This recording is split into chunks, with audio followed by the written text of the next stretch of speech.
Henang patas suyang kali telugu。太鲁阁主语有声圣经。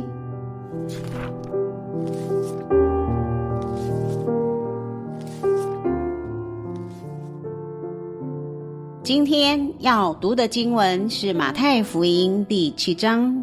Pada Matay 37 pusan sepat pitak pusan pitu hini o taha empesmaru sapah 两种基础。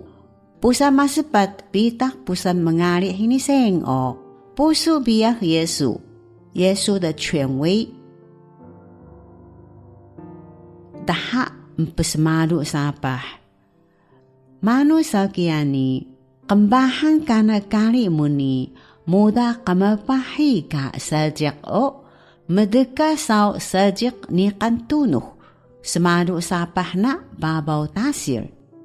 Kiani, anak kaihan ni, tebenan lengesuh ni, sebagaholan o ini takun.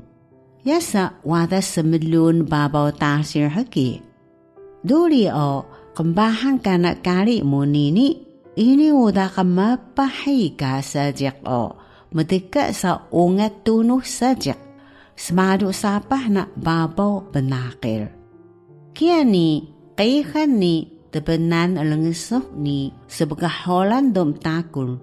Kiani bitang asikalaw daw ka kentekulan na mesa.